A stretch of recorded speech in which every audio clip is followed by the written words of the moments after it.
성취를 할 수 있는 잠재력이 있는 아이거든요. 그래서 혹시 이런 우리 프로를 보시는 부모님들께서도 우리 아이도 이렇게 좀 공부를 못하고 굉장히 안 하려 드는데 이렇게 걱정을 많이 하시는 분도 있을 것 같거든요. 근데 이런 유형의 아이가 상당히 많습니다.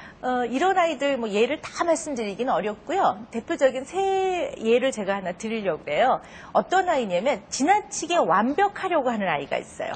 실수를 하거나 잘못된 답을 말하거나 잘 못 해내는 거에 대해서 지나치게 두려워하고 불안해하는 아이가 있거든요. 그런 아이들은 무엇인가를 가르치면은요, 혼자 구석에 가서 막 열심히 연습을 해요.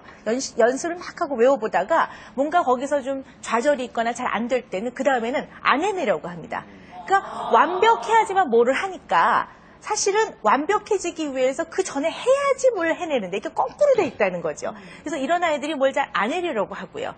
두 번째 유형의 아이들은 지나치게 평가에 예민해서요. 늘 눈치를 봅니다. 저 잘했어요? 저 이거 맞았어요? 저 이렇게 하면 되나요? 이렇게 해서 계속 하나하나 눈치를 보고, 그래서 사실은 이 눈치라는 것이 좋은 의미에서는요, 어떤 문제를 해결해 나가는 데서 반드시 필요한 거 아니겠습니까? 그래야지만 제대로 단서를 포착을 해내는데, 문제를 해결해내기 위한 단서에 눈치를 주지 않고 이거는 그냥 대충 해내고 이걸 어떻게 평가하는지, 엄마가 잘했다고 하는지, 선생님이 칭찬했는지에 대해 눈치를 계속 보고 있으니까 쓸데없는 데 레이더가 돌아가고 있는 아이라고 볼 수가 있죠. 그래서 상당히 이렇게 불안하고 긴장된 아이들, 이런 양상을 보일 수가 있습니다.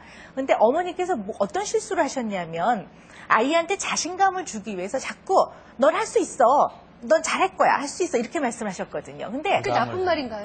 그렇지 않습니다. 물론 아이들한테 자신감을 주고 넌 할 수 있을 거야 라는 것이 굉장히 도움이 되는 말이긴 하지만 재환이 같은 유형의 아이들한테는 때로는 도움이 안 될 수가 있습니다.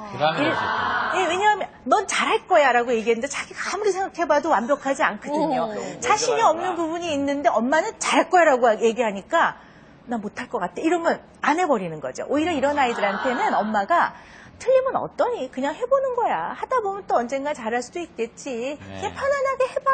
이렇게 해주시는 게 훨씬 더 도움이 된다는 거죠.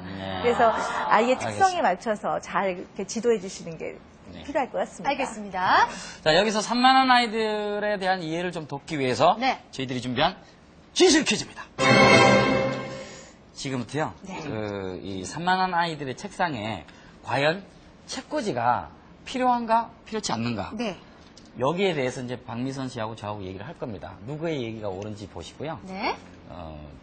저희 두 사람 중에 한 사람 이름을 적어주시면 되겠습니다. 예. 먼저 박미선 씨 거짓말부터 먼저 왜 제 거짓말입니까? 자, 이분이. 산만한 아이 책상엔 반드시 책꽂이가 있어야 합니다. 왜냐면 그 산만한 아이들은 알다시피 산만하기 때문에 책과 공책이 어디에 있는지 늘 잃어버리고 잊어버립니다. 그렇지만 그 아이에게 공부방을 다 정리하라는 건 아무래도 무리겠죠. 산만한 아이들에게. 그러니까 책상 위 책꽂이라는 제한 공간을 두는 것이 아이들에게 아주 효과적이죠. 특히 그 학년이나 연령별에 따라서 거기에 있는 책상, 그러니까 책과 그 노트만이라도 정리하는 습관을 들이게 하는 게 가장 중요하거든요. 그러니까 산만한 아이들에게 전체를 한다는 건 무리고 책상 위에 책꽂이는 반드시 있어야만 그 아이에게 효과적이라는 저의 진실을 말씀을 드립니다. 정답이네요, 그게. 자, 그러면 이상우 씨의 거짓말, 이거 뭐 드러나면 안 하겠지만 이상우 씨가 거짓말을 또 하신다고 하니까 논리적으로 말이 안 되는 게요. 산만한 아이들한테 책꽂이만 거기에 둔다는 게 말이 됩니까? 아무것도 없는 게 좋아요, 차라리. 그래서 시선을 뺏기고 아무래도 산만한 친구들은 이 색상도 여러 가지가 앞에 눈에 보이면 안 돼요. 그래서 물건도 없을수록 좋고 색상도 단색일수록 좋아요. 아무것도 없어야 돼요. 제가 맞는 것 같지 않아요?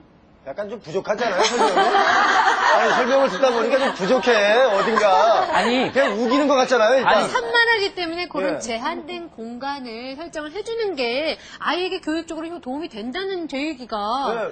설득력이 있는 얘기인데. 아이들이 책상에 앉아 있나요? 근데 우리가 앉아있을 경우에 우리가 방송을 통해서 이런 문제를 가끔 풀어보지만은 설명이 너무 번지르면 항상 틀려요. 아니, 그 글쎄요. 작가분이 대본을 그렇게 써줬다고 그냥 대충 그렇게 하지 마시고요. 좀 저한테 좀 얘기 좀 해보세요. 아니, 제가 소신이 있으니까 이거 대본 안 보고 얘기하잖아요, 제가. 대본 안 본 거예요, 지금? 제가 안 보고 얘기한 거예요. 자, 대본 그대로 하신 겁니다. 예. 답지를 확인해 보겠습니다. 자, 대박의 IQ 답지를 펼쳐라! 네. 감사합니다, 박미선. 야, 오영실 씨만 이선원님, 저를 오영실 씨만 써주셨고요. 이상우 씨를 적어주셨습니다. 예. 네. 잘 적으셨어요. 과연 산만한 아이에게는 책상에 있는 책꽂이가 필요한지 또 필요 없는지 답을 확인해 보도록 하겠습니다. 선생님, 제 말이 맞습니까? 이상우 씨 말이 맞습니까? 오늘 정답 맞추신 분들은 제가 점심 삽니다. 그냥 정답은 아직 돈이 적게 든다는 얘기인데. 자, 요렇게 우리 이상훈 씨랑 오영 씨랑 저랑 점심 먹으러 가면 될 것 같아요. 이상우 씨, 정신 오영실 씨랑 정답입니다. 예. 네, 여러분 속았죠?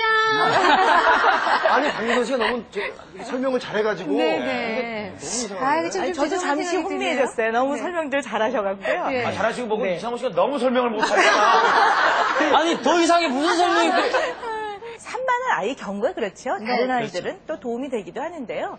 이런 책꽂이는 필요합니다. 근데 이제 산만한 아이들은 옆쪽에 두시는 게 좋으세요.